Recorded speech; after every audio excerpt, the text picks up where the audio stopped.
Bonjour à toutes et à tous, c'est Hermès, j'espère que vous allez bien, j'espère que vous avez apprécié la vidéo d'hier. On va parler Bitcoin, aujourd'hui on va parler actions, on va parler ETF. Et on va se remettre un petit peu en perspective, je vais vous donner ma vision globale et ma réflexion globale. Ça va être une vidéo importante parce que je vais dire plein de choses qui je pense vont vous intéresser. Je vais le titrer un peu brutalement, le crash dans 2 ans, ou je sais pas comment on peut dire un truc comme ça. On va en discuter, vous me mettrez des idées dans les commentaires si vous le souhaitez, on pourra refaire la vignette. Mais bon, j'ai vraiment envie que vous la regardiez jusqu'au bout parce que j'ai plein de choses à dire et je pense que j'ai beaucoup travaillé hier après-midi pour essayer de vous sortir cette vidéo. Et j'espère que ça va vous plaire. On commence maintenant.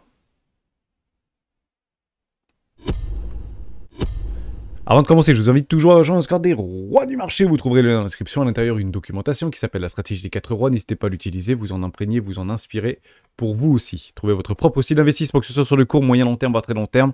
Marché traditionnel ou crypto actif. J'aime bien aller faire un tout petit tour au niveau de l'order flow parce que José nous le propose régulièrement. La dernière fois, c'était à 20h. Les retails qui se mettent en jambes. Donc, généralement, on va les chasser. Ces retails qui se mettent un petit peu trop en mode FOMO. Et puis, ça n'a pas loupé puisqu'on vient chercher en fait quelques petites poches de liquidité. On peut aller le voir juste ici. On revient sur les 27 500 $. Il y a eu quelques petits stops complètement évidents qui se sont fait prendre. On peut aller relativement rapidement au niveau de l'order flow juste ici. On a une augmentation assez exacerbée au niveau des open interest. Il y a autant de bulles que de bears, autant de longues que de shorts qui se ouvrent sur des augmentations d'open interest. Pourquoi? Puisqu'il y a toujours une contrepartie. C'est évident. Lorsque vous avez un contrat ouvert à la hausse, vous avez toujours un contrat ouvert à la baisse qui s'ouvre. Donc on retrouve sur des plus petites time frames, si vous voulez, une forme d'intérêt, mais c'est pas encore ce qu'on attend bien évidemment. Les petits retails se remettent ici, juste ici, à reprendre au niveau des open interest, au niveau des comptes longs, short long, mais plutôt en faveur des shorts ici. Et on voit ce petit ratio long short qui continue à se déprécier. Est-ce que ça veut dire que ça y est, on va se cracher? Pas du tout. On peut très bien faire une petite respiration de marché. On va liquider quelques bouboules. On le voit très bien ici. Les 3 millions, 4 millions, 2 millions. Un petit peu sur le tard, on est parti chercher une magnifique mèche de liquidation vendeuse ici à plus de 11 millions de dollars. Alors ne regardez pas forcément les montants, faut plutôt regarder en fait l'historique des montants parce qu'on ne sait pas trop comment fonctionnent les algorithmes, notamment sur CoinLaze, entre ce que Binance nous faisait à l'époque et ce que Binance nous donne aujourd'hui. Je pense que c'est divisé par 1000, donc partez du principe que ce ne sont pas des montants à prendre en considération. Par contre, au niveau des pics, on peut les prendre en considération.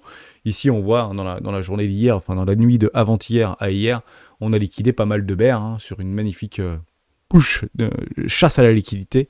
On vient chercher une petite respiration de marché. On peut faire éventuellement une 23, par exemple, sur des petites time frames. Si vous suivez les élotistes, pour moi, je pense pas qu'on est encore arrivé au bout du bout de ce qu'on pouvait faire au niveau de Bitcoin. Je pense qu'on peut revenir chercher le haut du range sans aucun problème. On a été repoussé où? Et d'ailleurs, on a été rejeté où? C'est intéressant de le regarder, ça. Sur cette petite oblique, je ne sais pas si on l'a ici, voilà. Je vais passer en délit, on va parfaitement le voir.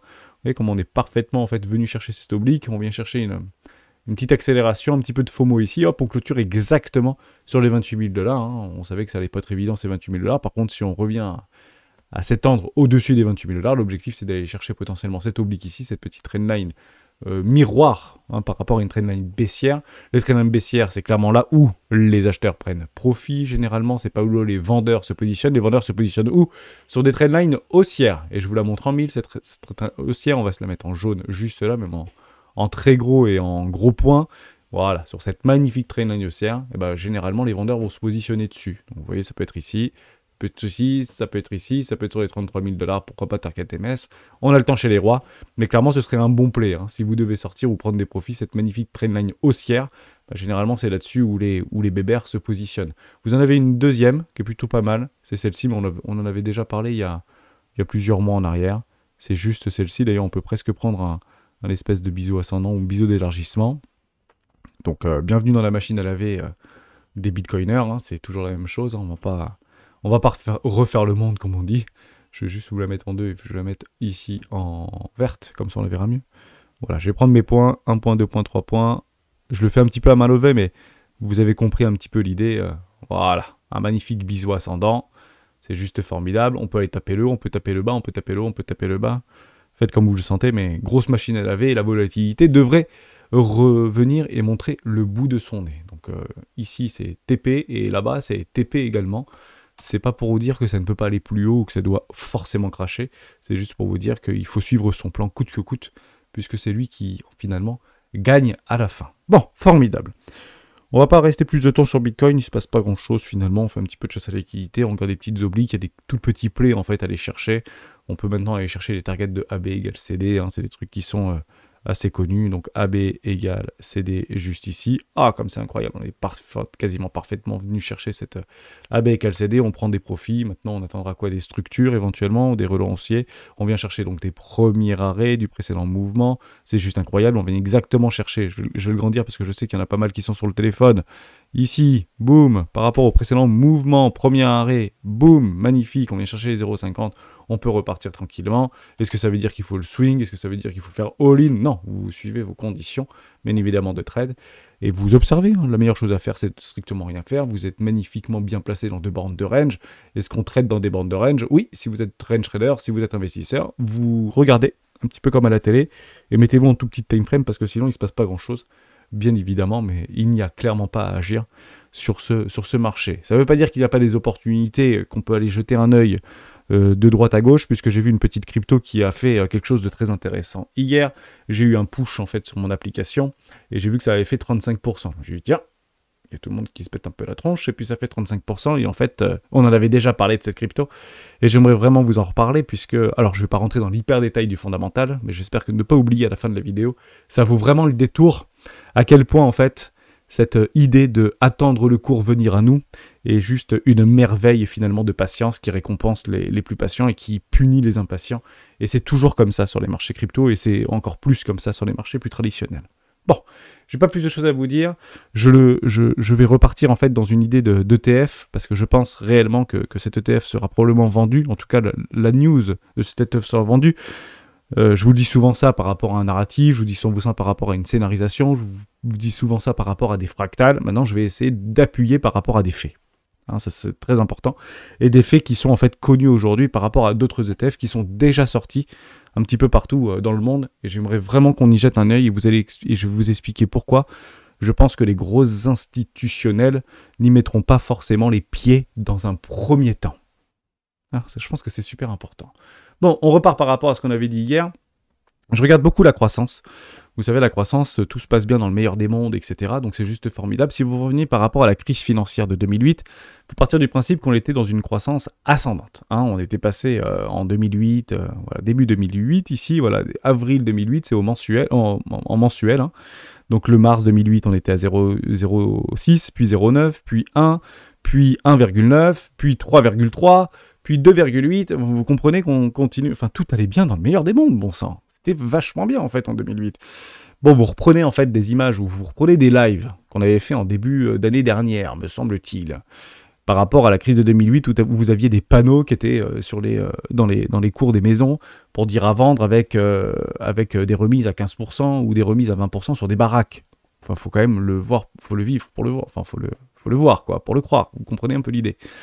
Et la croissance aux États-Unis était encore soutenue, et puis tout allait bien dans le meilleur des mondes, et à ce moment-là, la Fed n'avait pas encore initié ses ingérences, et puis il y a eu le crack financier, en fait c'était un crack de confiance, hein, plus qu'un crack, si vous voulez, financier. C'était vraiment un crack de confiance sur des banques qui ne voulaient plus se prêter entre elles, par rapport à cette explosion au niveau de l'immobilier qui avait dépassé les sommets en 2008, qui s'appelait la prix des subprimes. On ne va pas revenir, on en a beaucoup parlé. Mais comprenez-le juste, si on devait en fait regarder que chartistiquement parlant, la situation d'antan, si vous parlez pas de crise des subprimes, si on obstrue aujourd'hui de notre esprit que ça va vraiment pas bien au niveau des crédits immobiliers, que les mecs, nous on a des crédits à 4,5%, et honnêtement c'est difficile pour nous, puisque beaucoup ont repoussé leurs acquisitions d'achat, donc c'est un petit peu repousser le rêve à beaucoup plus tard, dans l'espoir de voir éventuellement des taux rebaisser dans un futur plus ou moins éloigné. Aux États-Unis, ils se tapent des crédits sur 30 ans, alors oui, ça fait baisser les mensualités, mais ça reste 30 ans, mais il y en a pas mal d'États qui parlent maintenant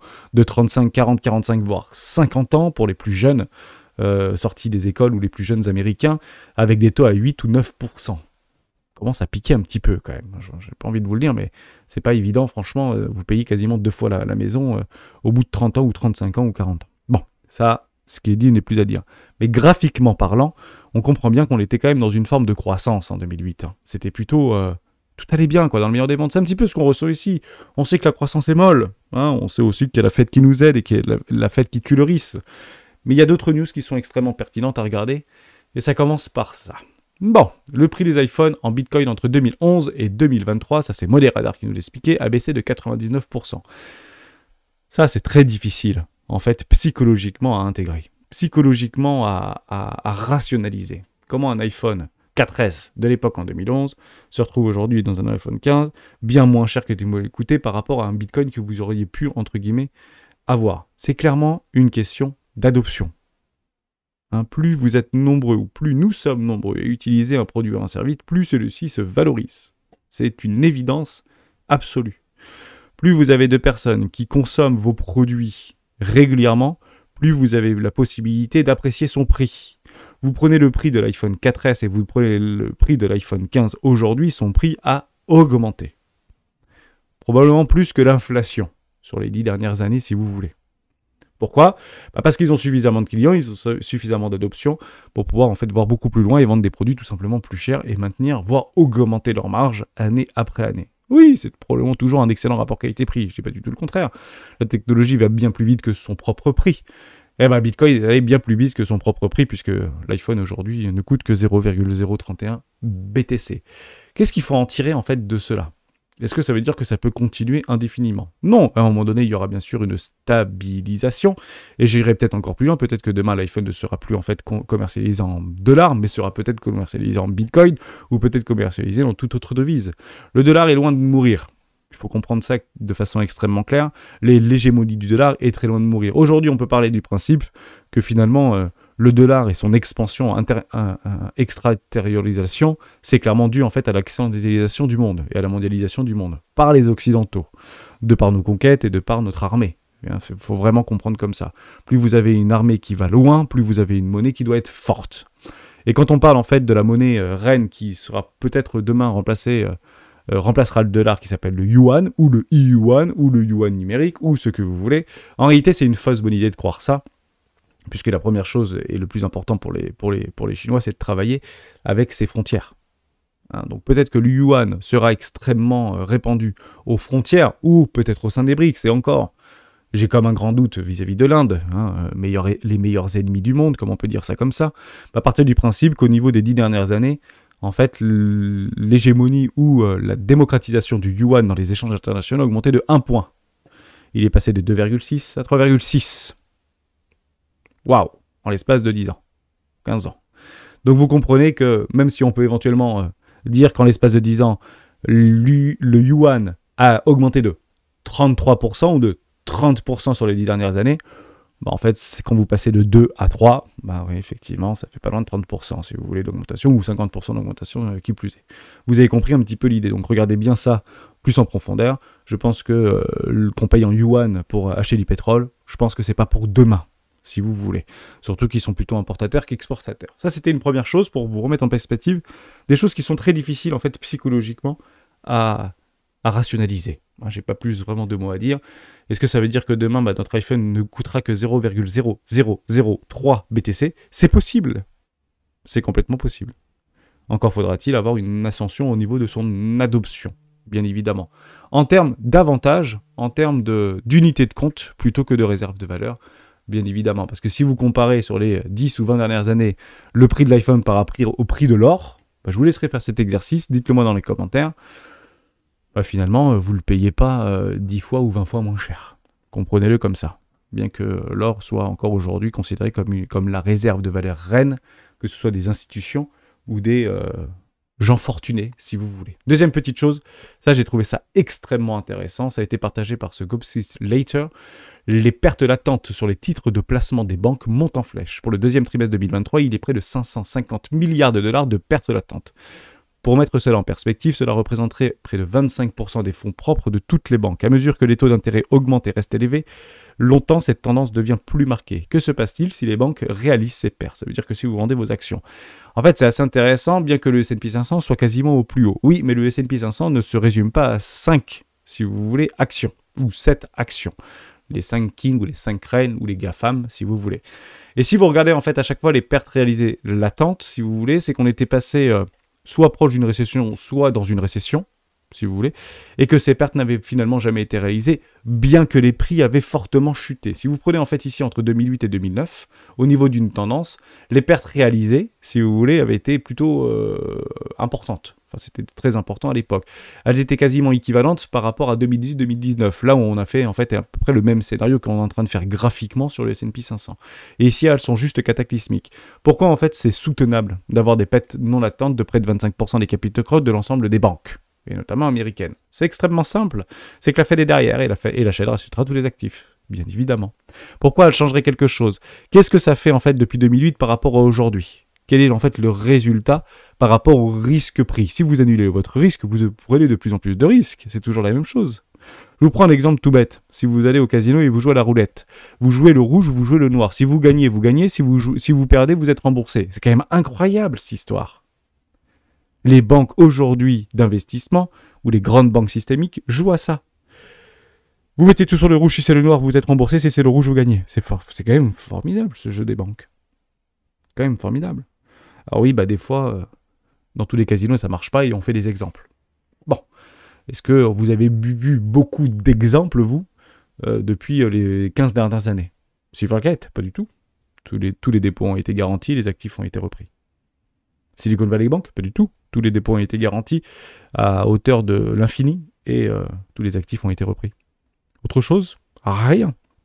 Et on sait d'ailleurs, par rapport en fait à la surcharge de taux ou l'augmentation des taux, que ce sont les banques régionales et locales qui sont aujourd'hui les plus menacées par rapport à cette augmentation des taux et par rapport à une possible crise financière sans précédent, mais on la subira comme souvent on l'a subi. Donc est-ce que c'est dramatique, est-ce que c'est pas dramatique? Honnêtement, si vous remettez en fait ce graphique-là en 2008, on aurait eu très mal. Mais aujourd'hui, finalement, c'est quasiment de la normale. Donc ces prix seront, donc ces actifs seront très probablement donc pas réalisés. S'ils le sont, ça va faire extrêmement mal au porte-monnaie.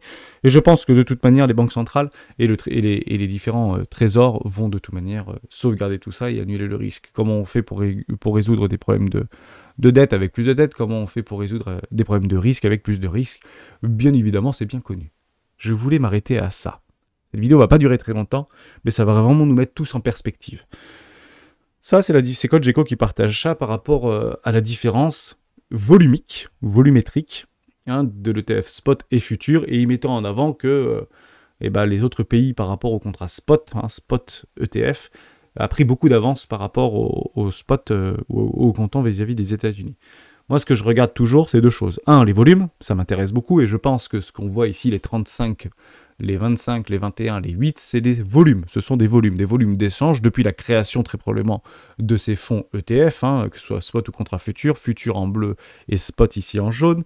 Donc on peut parler que Bito, notre ami Bito, qu'on parle depuis très longtemps maintenant d'ailleurs, qui est relativement manuel, la charte elle est plutôt petit peu disgracieuse, 35 milliards ou 36 milliards si vous voulez de volume, 25 milliards depuis la création sur BTCC, c'est un ETF spot canadien, BTCQ c'est 21 milliards de spot au niveau aussi un ETF canadien, après vous avez les anglais et puis vous n'avez pas de nouveau français avec Jacobi, mais vous allez bien comprendre ce que je vais vous dire puisque ça va peut-être vous faire réagir. Juste avant ça on peut aller faire un petit tour sur Bito parce que ça fait longtemps qu'on n'y était pas allé. Bito, notre ami Bito, qu'est-ce que tu deviens? Vous voyez que la charte elle est quand même pas très très sexy. Bito. Ici, avec quelques déséquilibres de marché, vous voyez qu'on est déjà parti allègrement chercher en fait nos plays ici.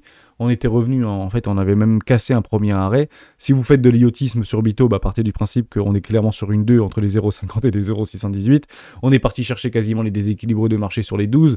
Honnêtement, elle est beaucoup moins belle. Alors que nous, on avait fait un précédent nouveau plus haut. D'ailleurs, on prenait beaucoup ça en fait sur GBTC et le contrat spot. Vous voyez que le Bitcoin, en réalité, fait un nouveau plus haut, lui, de son côté.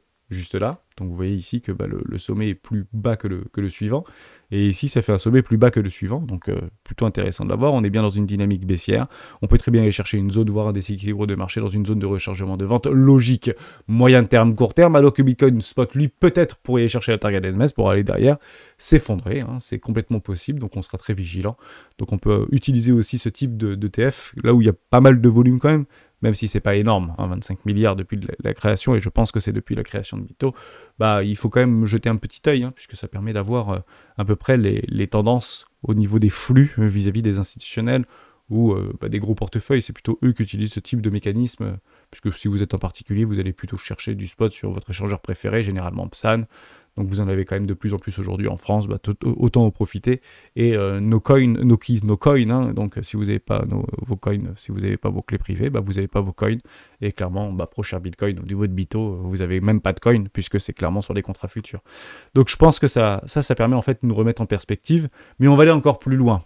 Parce que le dire et le voir, c'est bien, mais le constater, c'est mieux, évidemment. Donc on va faire un petit tour sur notre ami BTCC. BTCC, sur notre portefeuille graphique, c'est celui-ci. C'est le deuxième, ou le premier, si vous voulez, on va le faire court. C'est le plus gros ETF Bitcoin comptant disponible aujourd'hui sur le marché, notamment canadien. Ce qui nous intéresse, c'est les volumes, 25 milliards. Ce qui nous intéresse, c'est les actifs sous gestion de cet ETF. Vous allez peut-être rigoler, mais honnêtement, il n'y a pas de quoi rire. Vous avez ceci, 206 millions de dollars de Bitcoin qui est censé être détenu par cet ETF. 200 millions de dollars. Donc si je le calcule de tête, je crois que c'est 0, pas beaucoup, c'est 3% de ce que détient aujourd'hui MicroStrategy, une boîte privée américaine. 2%. 1%, 2%, 5%, je ne sais plus trop, j'arrive pas à le calculer, combien il a de MicroStrategy, 5 milliards. Donc 5 milliards pour 200 millions, 5 millions, 10%. Donc 500 millions, ça fait 10%, donc ça fait un peu moins de 5%, 4%. Donc vous voyez que cet ETF doit avoir sous gestion en valeur 200 millions, ce qui correspond grosso modo à 3% de ce qu'a aujourd'hui MicroStrategy en réserve. Ça, c'est le plus gros ETF du monde, au comptant, en termes de volume. Regardez ça, c'est toujours très rigolo. Vous savez ce que c'est ça? Ça, ce sont les frais de l'ETF. 1,3% par an. Vous allez comprendre là où je veux en venir. Si vous achetez cet ETF aujourd'hui, partez du principe que vous paierez 1,3% par an. C'est un peu moins cher, si vous voulez, que Grayscale. Grayscale, GBTC, c'était toujours annualisé à 2% par an. C'était les seuls, pourquoi s'en priver? Donc ils se sont bien gavés, et aujourd'hui ils se gavent encore, et d'ailleurs peut-être qu'ils ont trop dépensé parce qu'ils ne voulaient pas rembourser. Mais partez du principe que c'est 2% de chez Grayscale, 1,13%, on vous dit c'est quand même vachement mieux, c'est quasiment 2 fois moins cher. On va aller un peu plus loin, et on va aller regarder le deuxième plus gros ETF, qui est également canadien, au comptant. Donc ici on remet la petite photo, vous l'avez ici, le BTCQ. Formidable. On n'est plus à 200 millions, on est à 54 millions de dollars sous gestion. Avec un taux avec un fees de 1,25% annualisé. Formidable. Avec des volumes qui sont relativement élevés, mais encore une fois, tout est relatif puisque c'est clairement pas par jour, ça fait plus si vous voulez Bitcoin. Donc là, c'est depuis la création. Hein. Je pense que c'est depuis la création de cet ETF ou peut-être depuis le début de l'année, sait-on jamais. Mais à mon avis, c'est depuis peut-être plus longtemps que ça. 54 millions sous gestion. Vous en avez un autre. On a fait les grands titres, j'en ai d'ailleurs parlé sur la chaîne, au niveau de Jacobi, le Bitcoin, qui a été listé sur Euronext. Est-ce que vous savez le montant en BTC sous gestion de Jacobi aujourd'hui? Le premier ETF au comptant européen à Amsterdam, vert. On peut presque parler vert parce que c'est un peu green, puisqu'ils ils ont acheté probablement des bitcoins à des mineurs directement avec de l'énergie verte. Donc c'est plutôt joli sur le papier. Bon, interdit de rigoler. 1 million de dollars. 1 million de dollars. Je suis sûr que je parle à quelqu'un qui aujourd'hui a plus de bitcoin sous gestion que Jacobi lui-même. Eh oui. C'est pas 1 milliard, c'est 1 million de dollars. Et le frais, c'est 1,5% par an. Honnêtement, ça n'a pas fait un boom hein, au niveau de Jacobi, notre Bitcoin ETF au spot au comptant d'Europe, et le premier d'Europe. Tout le monde s'en fout royalement. Que ce soit bien clair. 1,5%. Maintenant, si vous vous mettez en perspective par rapport à ce qu'aujourd'hui on propose en termes d'ETF, on va prendre peut-être les plus gros. Les plus gros ETF, j'ai pris Luxor du S&P 500. Ok ? C'est 2,23 milliards de dollars sous gestion. Et au niveau des frais, c'est 0,07%. Quand vous êtes un gros financier, quand vous êtes une grosse baleine, en fait, ça, vous le regardez. Parce que vous, votre objectif, c'est pas de faire des entrées-sorties. C'est pas de créer du volume pour aller trader sur les ETF au comptant. C'est clairement pas le but du jeu. Le but du jeu, c'est de le placer pendant les 5 ou les 10 prochaines années. Et si vous placez quelque chose sur les 5 et 10 prochaines années à 0,07% et corrélation de 1,5%, même si intrinsèquement il est possible que Bitcoin fasse peut-être 2-3 fois plus en termes de performance, et encore, c'est qu'une croyance, faites attention par rapport à ça, personne ne connaît l'avenir, partez du principe que ces 1,5% vont rogner drastiquement sur le très long terme vos rendements. Mais c'est extrêmement important. Ça paraît peu, mais en fait c'est énorme. Donc le jour où, personnellement, j'observerai des ETF potentiellement au comptant, parce que c'est par capitalisation également. Au niveau du Luxor, et la plupart, c'est par capitalisation. Des ETF Bitcoin avec des taux à 1%, à 0,5%, à 0,1%, à 0,08%. À ce moment-là, il y aura un réel intérêt institutionnel. C'est clairement pas le but et c'est clairement pas ce qu'on observe. Tout le monde s'entend en fait là-dessus. Alors qu'ils pourraient diviser par 10 en fait au niveau de leurs frais. Honnêtement, ils pourraient diviser par 10 sans problème. Mais ils ne le font pas. Donc c'est clairement ce que BlackRock va très probablement essayer d'initier. Il va pas s'emmerder, il va faire moins cher. Il va faire exactement les mêmes niveaux. Mais partez du principe que, est-ce que vous pensez que ce sera une dimension différente? Alors oui, peut-être si on est en plein bull run, etc., il y aura quelque chose qui se passera. Mais est-ce que vous pensez réellement qu'il y aura une impétence sans commune mesure supérieure à ce qui est en train de se passer actuellement par rapport à l'attrait de ces ETF? Non, trop cher. C'est beaucoup trop cher. Et ce sera beaucoup trop cher. Donc le jour où il y a l'ETF BlackRock, le jour où il y a l'ETF de ARK, le jour où il y a l'ETF de qui vous voulez qui est en train de sortir, il y a deux choses à regarder. 1, les actifs sous gestion. 2, au niveau des fees. Si vous voyez des fees à plus de 1%, partez du principe qu'il faudra probablement prendre des profits. Parce qu'en fait, ce sera juste un effet d'annonce et un effet d'aubaine.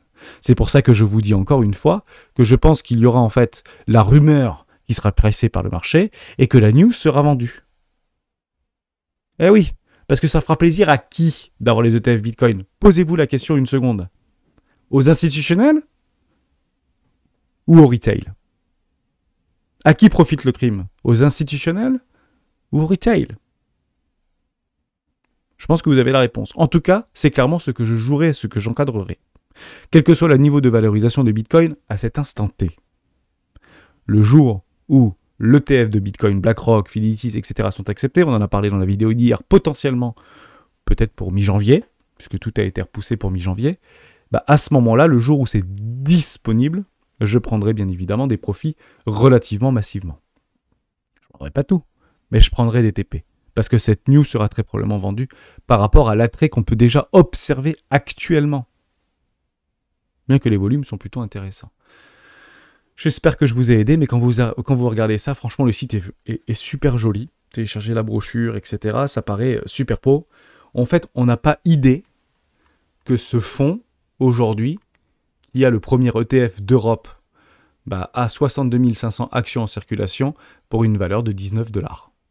Grosso modo, 1,2 million d'euros d'actifs sous gestion. C'est quand même... Enfin, je sais pas si vous arrivez à prendre les ordres de grandeur quand vous voyez que aujourd'hui, si on prend... si vous prenez Just Mining, ça je vous fais un petit collatéral. Vous prenez Just Mining, donc Maillard maintenant, de Asher, il était monté à 500 millions d'euros, me semble-t-il, d'actifs sous gestion. 500 millions. 500 fois plus que Jacobi. Alors comprenez bien que la news, honnêtement, elle fait pas flipper, quoi. Voilà, je voulais juste vous remettre dans cette perspective. Donc soyez attentifs à ces montants, soyez attentifs à ces frais. Pourquoi? Parce qu'en fait, l'émotion sera bien supérieure à la réalité. Et c'est clairement ce qu'on voit. Et c'est clairement potentiellement ce qu'on joue. Et c'est probablement ce qu'on se dit. Personnellement, je serai extrêmement vigilant par rapport à ça. Formidable Bito. Je voulais juste vous montrer quelque chose de très intéressant, c'est Acropolis. On en parle de plus en plus, la DeFi est probablement l'un des futurs grands gagnants ou re-grands gagnants du bull run 2024-2025. On l'attend avec la plus grande impatience, bien évidemment, ce retour de bull run. Et je vous dis très souvent, attendez que le marché vienne à nous et potentiellement peut-être choper un petit roi de pique. C'est formidable, vous êtes en train de vivre un roi de pique actuellement. Donc si la DeFi vous intéresse, si Arco vous intéresse, USD, je crois que c'est ça, Arco, on va le prendre sur Bybit, parce que, non pas sur Bybit, quoique si on peut le prendre sur Bybit, non, On ne le prendra pas sur Bybit. Parce que ça a été récemment listé sur Binance, c'est un peu plus... Non, pas forcément plus long. Je sais qu'il y a plus d'historique sur d'autres. Getio, peut-être un peu plus historique. Non, toujours pas, attention. C'est où ça devait être listé, Mex? C'était longtemps sur Mex. Donc bon, bah, tout le monde a pris des profits, c'est juste formidable. Pourquoi tout le monde liste Arco? Parce que c'était le turfu. Regardez les gars, c'est génial. Le truc, il est en train de partir. Donc comme il y a du pognon à se faire, bah, bien évidemment que les échangeurs le listent. Ils le listent où? Bah, quand tout le monde prend ses profits, bien évidemment. Prends tes profits. Bybit, prends tes profits. Bitget, prends tes profits. Getio, prends tes profits, bien évidemment. Mex, prends tes profits, vous avez compris un petit peu l'histoire. Donc comme vous l'aviez regardé, que vous avez du mal en fait à investir au sein en fait de ce play-là, bah, partez du principe que c'est peut-être l'excellent moment pour pouvoir réinvestir. Pourquoi? Parce que vous êtes bien retourné ici. Je vais le zoomer un petit peu. Je vais passer sur TradingView. Est-ce que j'ai l'historique sur TradingView? Mais bien évidemment, c'était quoi sur Binance? Arco Binance?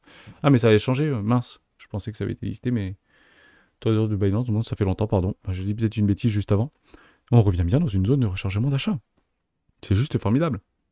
Attendez tranquillement que le cours vienne au dos entre les 669 et les 686. Si vous aimez bien ce truc-là, en plus ça a pas mal pivoté, hein. C'est une crypto de 2017 me semble-t-il. Oui, c'est pas si récent, quoi. Donc je sais pas si Bybit l'avait déjà listé en amont, etc. J'en ai pas la moindre idée. Peut-être en USDT, mais pas en USD, bon, peu importe. Mais vous avez compris que bah, si ce truc vous intéresse, vous êtes en train de vivre un magnifique roi de pique en bonne et due forme. Donc la structure est donnée, les plays sont faits, les vendeurs sont complètement sous l'eau, et s'il y a vraiment un fondamental et vraiment des résultats qui vont être donnés, notamment par rapport au développement, notamment par rapport aux annonces, notamment par rapport à tout ça, bah, c'est peut-être un super play d'y mettre peut-être un premier donné si ce truc-là vous intéressait, tout simplement. Vous avez clairement en fait le réveil des acheteurs, le retour du momentum, des volumes qui sont croissants et acheteurs. Bah, honnêtement, il n'y a pas trop grand chose en fait à voir. On a l'impression que c'était une chasse à la liquidité. On peut penser que c'est un espèce de bull trap, etc. Non, pour moi, c'est juste une cassure franche en weekly avec des structures complètement confirmées. Et on vient chercher un magnifique pullback. On vient donc faire le test de cassure de tout le précédent mouvement. Et bah, clairement là, les acheteurs n'ont pas d'autre choix que de se montrer. Donc si vous vous placez là, bah, partez du principe que les grosses baleines qui ont initié ce mouvement, je ne dis pas qu'elles n'ont pas pris des profits, je ne dis pas que c'était pas pour péter des vendeurs à découvert, etc. Mais sur le spot, elles sont en fait obligées mécaniquement de se repositionner sur cette valorisation de prix. Donc plutôt très propre. Si cette crypto vous intéresse, bah, honnêtement, c'est clairement ce qu'on va attendre, si vous voulez, de nos crypto-actifs préférés. Dans les prochains mois, ou pas forcément prochaines années, mais dans les prochains mois, c'est clairement ce qu'on pourrait observer. Voilà, des magnifiques rallyes haussiers, des magnifiques trucs comme ça. On vient chercher des cassures de lignes de coup et puis derrière, on peut faire des magnifiques rallyes. Et il y aura bien évidemment beaucoup de volatilité. Voilà, moralité. Si le marché ne vous donne pas la direction, si Bitcoin est plan-plan, si Ethereum est plan-plan, si Total Market est plan-plan, bah, partez du principe que le plus probable sur nos crypto-actifs préférés, c'est que ça fasse exactement ce qu'on est en train d'observer. C'est pas la première fois qu'on le dit. C'est en fait systématiquement la même chose. On peut reparler, si vous voulez, de Chiliz. On en avait parlé avant le mondial, il y a quelques mois, 2022. Chiliz, rassurez-vous, ça reviendra, il n'y a pas de problème. On va aller chercher où? Voilà, je suis en délire, on va passer en weekly. Je vais tout effacer. On était parti comme des grands fous, le marché nous a mal marché, on est parti chercher des poches de liquidité qu'on les mangeait, des déséquilibres de marché sur les 0,05. Honnêtement, quand vous étiez à 0,28, 0,5, c'était du pain béni. Bon, bah maintenant, on y est, qu'est-ce qu'on attend? Bah, on a tous des arrachements haussiers, tout simplement. On peut très bien aller chercher le déséquilibre de marché sur les 3 centimes de dollars, voire beaucoup plus bas, hein. C'est pas complètement impossible. Donc qu'est-ce que c'est? Bah, la dynamique est toujours baissière, même si on a eu des espèces d'arrachements haussiers, des magnifiques structures en W weekly. Comment on fait pour annuler un M-top quasiment mensuel? Bah, avec des magnifiques structures en W en mensuel actuellement, nous ne les avons pas, et puis la dynamique est baissière, mais ça ne veut pas dire qu'on ne peut pas faire des arrachements haussiers. Mais généralement, quand le marché ne vous donne pas la direction, bah, généralement, il récompense les plus patients, et les plus patients sont en train d'accumuler très probablement, et ça on peut l'observer par rapport notamment au CVD, à l'OBV, pardon, juste ici. Pour moi, bah, il n'y a pas de souci, quoi. C'est formidable. Je pourrais presque remettre de l'investissement. J'avais fait un investissement ou un investissement de là-dedans? Ah, j'avais juste fait un investissement? Eh ben, on va faire un investissement de sur Chiliz, évidemment. On va passer investissement à l'aveugle, investissement de l'aveugle. On baisse notre cote-part logiquement dans une zone de rechargement d'achat vis-à-vis de ça. Donc 0,32, ça veut dire quoi?